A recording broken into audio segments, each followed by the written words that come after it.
السلام علیکم ورحمۃ اللہ وبرکاتہ۔ بسم اللہ والصلاۃ والسلام علی رسول اللہ۔ دوستوں، میں آپ سے حضور پاک صلی اللہ علیہ وسلم کے ایک فرمان کو بیان کر رہا تھا۔ چوتھی چیز جو حضور صلی اللہ علیہ وآلہ وسلم نے ارشاد فرمائی، جو دنیا اور آخرت میں خوش بختی کی علامت ہے اور خیر کی علامت ہے، تو وہ آپ نے فرمایا وَزَوْجَةً لَا تَبْغِي حُوبًا فی نفسیہا و مالہ، کہ جس شخص کو ایسی بیوی عطا کی گئی کہ جو اپنے نفس میں خیانت نہیں کرتی اور خامند کے مال میں خیانت نہیں کرتی،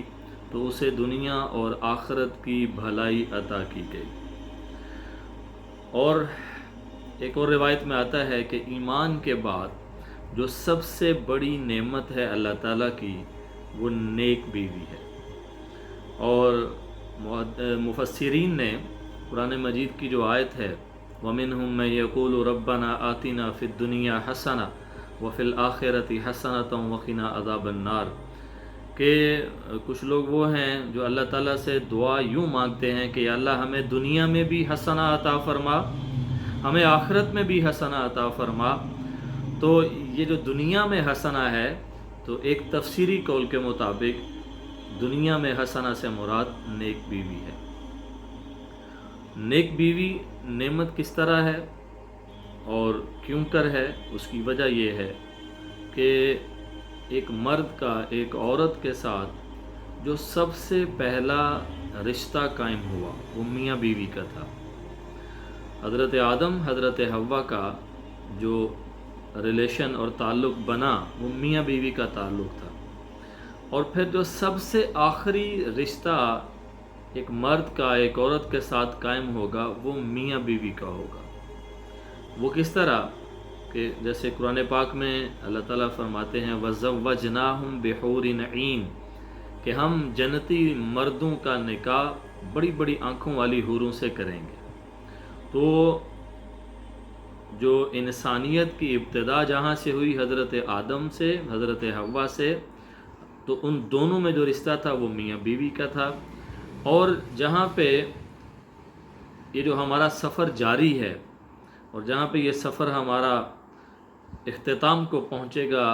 ہمارے اس جہان کا اگلے جہان میں ہم منتقل ہوں گے، تو وہاں جب ایک جنت کا جہان قائم ہوگا اور جنت میں جنتی لوگ جائیں گے، تو وہاں جو ایک مرد کا ایک عورت کے ساتھ وہ حور ہے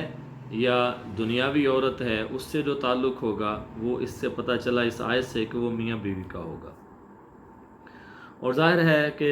میاں بیوی میں جو اگر تعلق بہتر ہوتا ہے تو اس سے دو خاندان آپس میں محبت سے رہ سکتے ہیں، اور اگر ان دونوں کے رشتے میں بگاڑ آ جائے تو پھر دو خاندانوں میں سمجھ لیں کہ یوں آپس میں ناچاکیاں پیدا ہوتی ہیں۔ اسی وجہ سے شیطان کے نزدیک جو سب سے پسندیدہ عمل ہے وہ خامند اور بیوی کے درمیان جدائی ڈالنا ہے۔ مشہور روایت ہے، آپ صلی اللہ علیہ وسلم نے ارشاد فرمایا کہ شیطان اپنا تخت پانی پہ لگاتا ہے اور پھر وہ اپنے چیلوں کو بلاتا ہے اور ان سے کارگزاری سنتا ہے کہ بھئی تم نے کیا کیا، تم نے کیا کیا۔ تو ایک چھوٹا سا شیطان بیٹھا ہوتا ہے ایک طرف، اور وہ اس سے پوچھتا ہے، اس کو بلاتا ہے کہ بھئی تم بھی مجھے بتاؤ تم نے کیا کیا ہے۔ تو اس کی نظر میں اس نے کوئی اتنا بڑا کام نہیں کیا ہوتا،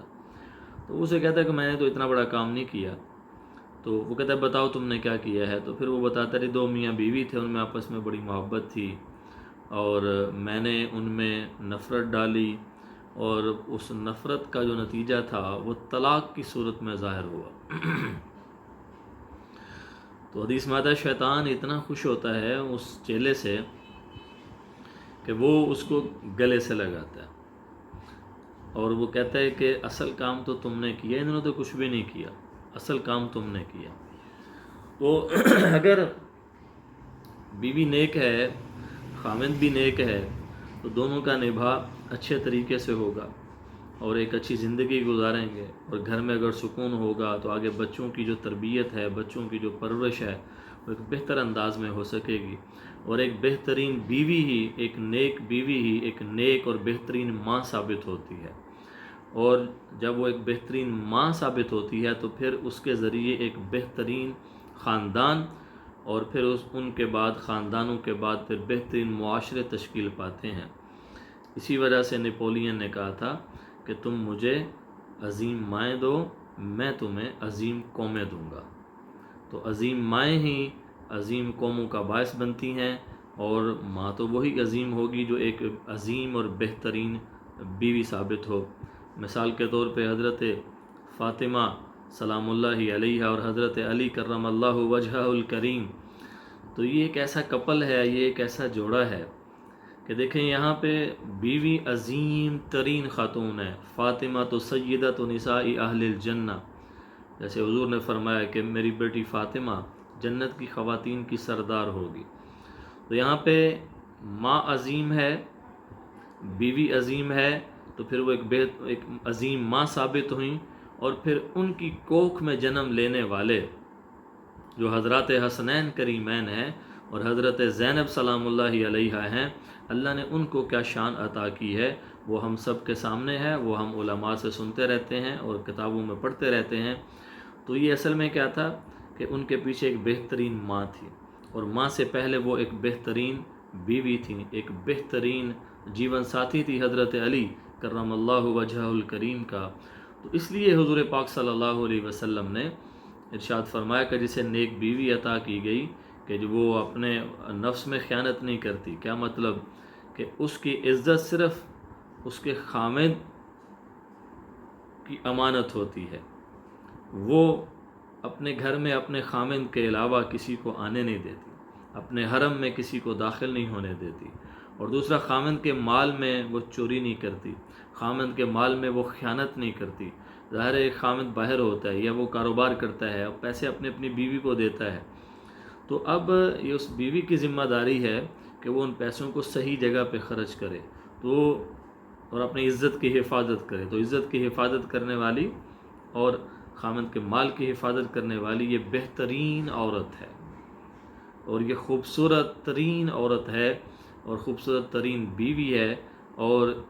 ایسی بیوی جس کو ملی ہے تو اللہ کے رسول نے فرمایا کہ اسے دنیا اور آخرت کی بھلائی نصیب ہوئی۔ ایسے ہی حضرت علی رضی اللہ عنہ کا فرمان ہے، ان پہ میں اپنی بات کو ختم کرتا ہوں۔ تو انہوں نے فرمایا کہ جس شخص کو 4 چیزیں ملیں، 4 چیزیں عطا کی گئیں، وہ انسان خوش قسمت ترین ہے۔ نمبر 1 آپ نے فرمایا کہ جس کی بیوی نیک ہو، جو بات چل رہی ہے۔ دوسرا آپ نے فرمایا کہ جس کا ہمسایہ نیک ہو۔ تیسرا آپ نے فرمایا جس کے دوست نیک ہوں، اور چوتھا آپ نے فرمایا کہ وہ شخص جس کا کاروبار، جس کا جو ذریعہ معاش ہے وہ اس کے گھر کے قریب ہے، کہ وہ اپنے گھر میں شام کو گھر آ جاتا ہے اور گھر سے صبح اپنے کام پہ چلا جاتا ہے، تو وہ شخص بھی کیا ہے، خوش قسمت ترین ہے۔ تو اللہ تبارک و تعالی جو شوہر ہیں ان کو بھی نیک بننے کی توفیق عطا فرمائے، جو بیویاں ہیں ان کو اپنے شوہروں کا خیال رکھنے کی توفیق عطا فرمائے، اور جو لوگ ابھی غیر شادی شدہ ہیں اللہ تبارک و تعالی ان کو اچھے جوڑے نصیب فرمائے، مردوں کو اچھی بیویاں اور لڑکیوں کو اچھے شوہر عطا فرمائے، تاکہ ایک بہترین معاشرہ وہ تشکیل پا سکے، اور اسی طرح معاشرے کے اندر جو ہے وہ مثبت تبدیلیاں واقع ہوں۔ اللہ تعالیٰ میری اس دعا کو قبول فرمائے، آمین۔